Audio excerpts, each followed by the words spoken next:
Subscriber numbers is a vanity metric. Subscribers don't pay the bills. SEO expert, YouTube genius. He is the man that actually coaches me and my team, Mehmet Niyazi, king of all YouTube. My passion is YouTube. I enjoy YouTube and I'll sit there and I'll analyze video. If someone is number one on Google or even on YouTube, there's a reason why Google loves their website, or in the case of YouTube, their video that much, right? So it then becomes a game. So you've got to find out what it is about that site that Google enjoys. And how does success happen? I think the first thing that a lot of people fail at, and I think this is the number one key to success in my life at least, is being willing to put in the hard work, put in the reps where others won't. What I mean by that is many people will put in a short burst of energy, but after year one, they're done. So I'm putting in the hard work, I'm doing the reps, I'm staying in the game. That's it. That's what success comes down to. Where does learning fit into success for you? How does learning fit into that? It's so important, but I think there's there's so many different ways to learn things. I've never been book smart. I will learn by doing. So I can read something 59 times and not understand it, or feel like I have a grasp of it, but it's not until you actually start doing it that you learn. I think you actually have to implement what you've been taught and try it out for yourself before I deem that as learnt. How does failure fit into the formula for success for you? And you have to be willing to fail. I mean, I failed so many times in so many different endeavors. I've had businesses that failed, but does that mean that it's a failure, or does that mean that it's a learning opportunity? Will you sit back and cry about that, or will you analyze what went right, what went wrong? Next time, you're going to do it better because of that failure. How does someone stay in the fight, I guess, is probably the main question. Well, I think you have to enjoy what you're doing, because if you don't enjoy it, if there's not a genuine passion there, then it's very difficult to stay in the game. My passion is YouTube. I enjoy YouTube and I'll sit there and I'll analyze videos. I won't watch TV. I very rarely watch a television program. I'd much rather sit there of an evening and watch YouTube. And I'll sit with my wife and talk about YouTube over the dining table. Like, I'm obsessed to that degree, but it's what I enjoy. I'll do it on a Saturday afternoon when I'm not being paid for it. So yeah, it just so happens that that's also my career now. You started teaching SEO and you literally taught thousands of people about SEO. What are the key success things for SEO in this day and age? I think that success leaves clues in any endeavor, and Google is no different. If someone is number one on Google or even on YouTube, there's a reason why Google loves their website, or in the case of YouTube, their video that much, right? So it then becomes a game. It becomes a reverse endeavor. So you've got to find out what it is about that site that Google enjoys.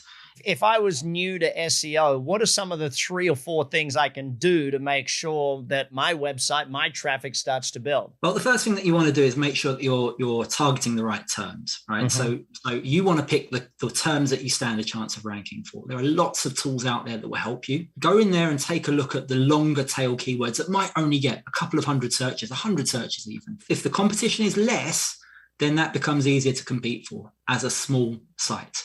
You then need to go and take a look at who's currently ranking first, second, third. What are they doing? Whatever it is, your job is to replicate that. Do something just as good, if not better. Give us your overall perspective of why you love YouTube, and then we'll get into the success factors of YouTube. Well, YouTube is a great playing ground. The beauty of YouTube is you put out content and people will continue to find that for years to come. Think of your own experiences. You probably watched many videos that were published a year, 2 years, 3 years, 4 years ago. The reward there is it's a maximum return on your investment. You put in the effort once and people will continue to find you. What's the success factors of content for YouTube? You want a good title. A lot of people put in boring titles. Before anyone will click, the first thing they'll analyze are your title and your thumbnail. Those two are very, very important. Thumbnail probably more so than the title. Second thing, I hate it when I load up a video and there's a logo reveal or a 10-second intro, 20-second intro. People do not have the patience for that. They just don't. So within the first 5 seconds, you need to have hooked that viewer, because if you haven't, they're likely to leave. So your job is to make sure that that first minute is so full of value that you are not going to lose that viewer. Building a channel. What's the success factors about building a channel and getting high subscriber numbers? Well, subscriber numbers to be honest with you, is a vanity metric. Subscribers don't pay the bills. The key to getting subscribers is great content. Consistently good content is another good tip, because one video and someone might not subscribe, but 2 or 3 of your videos, which are good, then there's a higher likelihood. But also you've got to ask people to subscribe, right? If I want you to do something, I normally have to ask you to do something. So put in a request. Hey guys, if you're enjoying my content, it's taking me a lot of time to research this. I hope you find it helpful. Hit that like button, hit the subscribe button, show me that you're enjoying it. That's it. And that will help you get more subscribers. Yeah, really tough. Well, what about building a channel? Is there an advantage to building a channel, or is it not necessary? Like, is it a vanity thing, or what's your thoughts? Building a channel, I see as building lots of highly relevant, highly related content that will allow viewers to express an interest by watching one episode and then the next and then the next. It has to be on a common theme. That's how you build successful channels. When you sit down and you think about what are the key factors to be good at advertising on YouTube? It goes back to my first point, which is for the hook, right? So for ads, it's even more important than a typical video. So on an ad, people have 5 seconds typically before they can skip the ad. So you've got 5 seconds, which isn't a lot of time. You've got 5 seconds to spark intrigue and curiosity. And the best way to do that is immediately, without any form of hesitation or fluff, tell them why they should care. So good hook. That's the key thing there. And then one other thing that a lot of people don't realize is, what's the key success factors to making sure I'm making money from YouTube, not just having my videos up on YouTube? Well, there's a couple of different ways that you can earn money from your YouTube videos. The first we touched on earlier was YouTube ad revenue. So Google AdSense, it's called. The key there is you want to make videos over 8 minutes and insert multiple ads.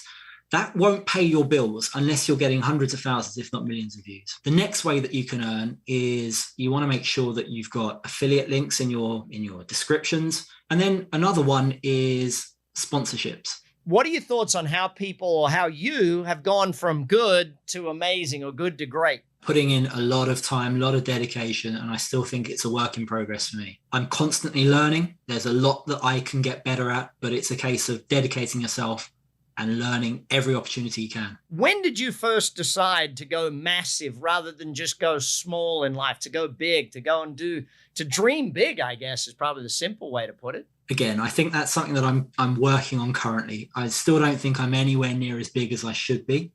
But I think that it comes from an innate, inbuilt desire for more. That's a good thing. In certain areas, it can also be a very bad thing. But I am the kind of person who's very rarely satisfied or happy. I'm my own biggest critic, and I will constantly analyze and push for better. And that's the Big Success Podcast for today. Hopefully you took a lot of notes, learned a whole bunch, and if you need to, go re-listen to it. We dropped a lot of information right there today.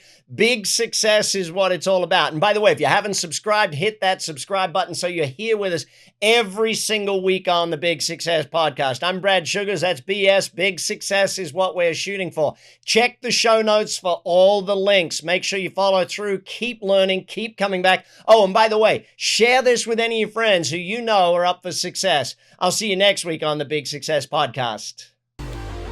You've been listening to the Big Success Podcast with the #1 business coach in the world, Brad Sugars. To learn more about how to achieve business and personal success, as well as how to level up or listen to past episodes, visit www.bradsugars.com.